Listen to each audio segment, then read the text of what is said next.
All right, so it is July 9th, 2020, and we're out here at the farm. So yesterday I was out here cutting some grass, and I realized, as you can see here, there's a bunch of mulch that was just laid out here because earlier on this year it got really muddy right in this area. So we decided to just throw some mulch down to try and be able to navigate over that mud without getting mud all over the place.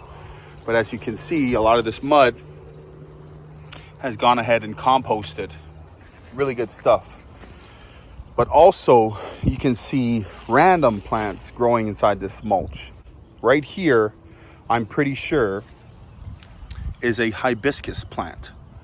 You can see a papaya here. That's probably an areca palm, and lots more little areca palms there. But I'm mostly interested here in this hibiscus. So I'm gonna go ahead and dig this hibiscus plant out. I'm gonna place it into this garbage bag here because I don't have any containers with me right now. But I'm just going to get a pretty good amount of that mulch and soil. I'll dig around it and go ahead and place it onto this garbage bag. All right, that only took a few seconds. As you can see there, I think those are the roots of the hibiscus plant. And we'll go ahead and get them up here and onto our garbage bag. So I'm not exactly sure how they started growing. May have just been from seeds, but you can see tons of bugs in there, but this hibiscus seems to be doing pretty good. We've got it bagged, and as you can see there, I've got a bunch of soil along with the roots down here at the base of the bag, which is great because I don't really have to disturb it so much. I can just kind of place it into the pot and add some more soil. All right, it's July 14th, 2020. It's been 6 days since we pulled these hibiscus out of the ground.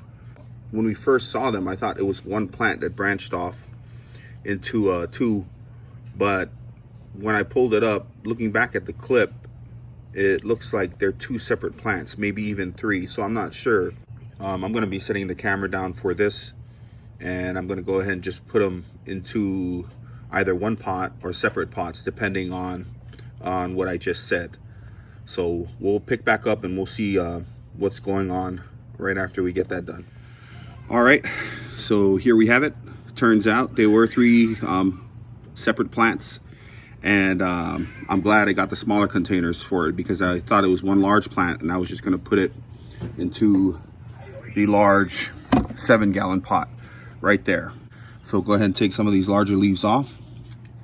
I'm not too worried about it because there are lots of smaller leaves as well. So we'll go ahead and take these bigger guys off. When we first did get them, I noticed that I had broken one of the tops of one of these hibiscus plants off, and it wound up recovering and branching.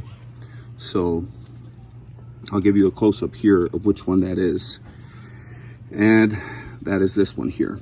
So you can see right there at the top it broke off, and the very next node beneath it is a little branch coming out. As a matter of fact, there's a node on the branch beneath that one and also on the branch beneath that one. We'll come back in about a week and we'll see how these guys are doing. All right, guys, so it is August 1st, 2020, and I came to the realization that these plants are not hibiscus plants. And I came to that conclusion because if you look here, this is a vine, and hibiscus do not vine. And originally I thought they were hibiscus because of the leaves here. So you can see the leaves. Hibiscus tend to have a very similar leaf to this with a jagged edge there. As you can see here, here's an actual hibiscus leaf that I took from one of my hibiscus plants in the backyard. And as you can see here, they look pretty similar. Not exactly the same, but very, very similar. And this is why I thought that these were hibiscus plants. But as time has gone by, I've come to realize, as you can see here, this one is starting to vine off as well. And you can tell very easily which plants vine because they have these little guys that grab on to everything and stabilize the vine as the vine continues to climb. And this leaf here, I know exactly what this leaf is, and this leaf is a passion fruit leaf. So I think we've got some passion fruits on our hands, which is awesome because I was planning to do a passion fruit video in the future. So I might go ahead and plant one of them actually here at home, and I'll take the other two to the farm and have them climb their own trees. All right, so it is August 6th, 2020, and I've got the trellis set up here. So I've just got this big old branch that I've rigged up here.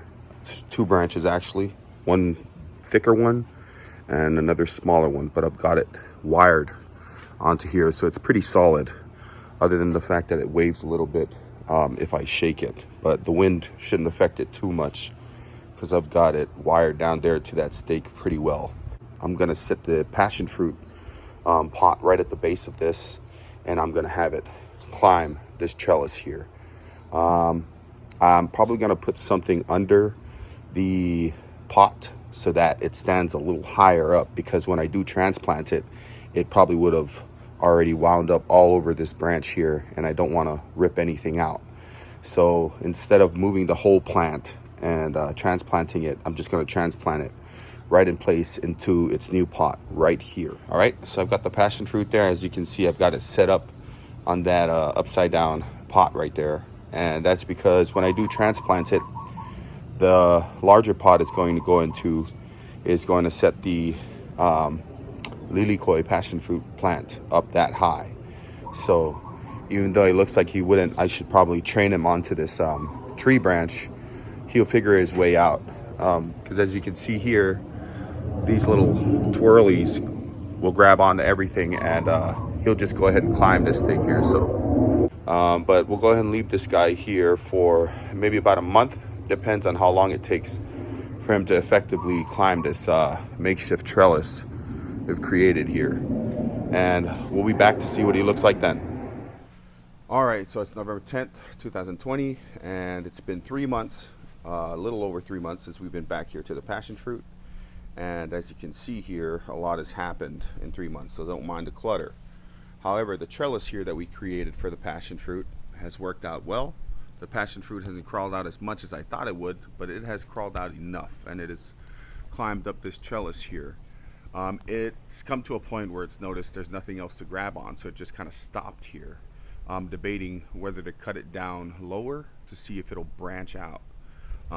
Because as you can see here, it does have nodes that tend to look like, here's one right here. They tend to look like they're going to vine out. But who knows? I'm going to try this out here in the near future. But as for now, I think I'm going to let him be. Because last night I saw a flower up here at the tip. And as you can see, there are lots of buds that are starting to pop out as well. The flower is very beautiful. I was thinking I was going to record it so you guys can see. But there are lots of videos as well as photos out there of passion fruit flowers. So if you guys are curious to see what that looks like, it's all over the place on the internet. But I think I'm going to transplant this guy today. I was planning on transplanting him yesterday, and I kind of stopped when I saw that flower, so I took the night to think about it. I'm sitting here today thinking about it again. I think I'm going to transplant him anyway. I'm not sure how that's going to affect the fact that the tree is flowering, which means it's preparing to fruit. It also depends on whether those flowers are going to get pollinated successfully. But like I said, I'm going to go ahead and transplant him anyway. Besides, he's growing in Miracle-Gro potting mix right now, and I'd like to put him into some organic stuff as soon as I can. So we'll go ahead and get that done. This is a 2-gallon pot, and I think I'm going to put him in a 5-gallon pot, or maybe even a 7-gallon pot if I can find one. So I'm going to go ahead and get that done with this guy, but before that, I'll show you the other two. First part of the video, we had 3 of them. So this one I kind of just set back here so you can get some exposure to the sun, and I just left him back here. And he's crawling up all over the place, so he's just trying to get somewhere, trying to crawl out and live. But where I have him is definitely not good, and I have him in a 1-gallon pot. So I got to get this guy out to the farm because he just wants to go. And the other guy is out at the farm, so we'll go out there to check him out.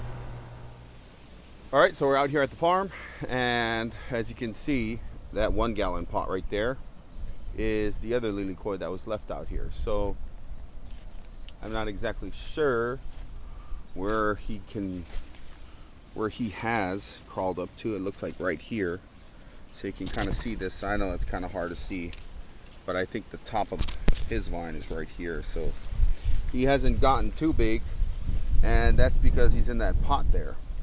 He's also starting to crawl up right here, as you can see him.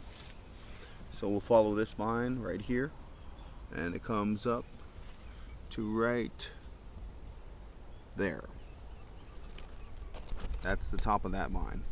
So I did transplant the one over at home with the makeshift trellis, and he's looking pretty good. Hopefully he recovers from that transplantation and continues to flower, and maybe we can get some fruits from him, because I transplanted him from that 2 gallon pot he was in straight into a 10 gallon pot, if I'm not mistaken, a tall 10 gallon pot.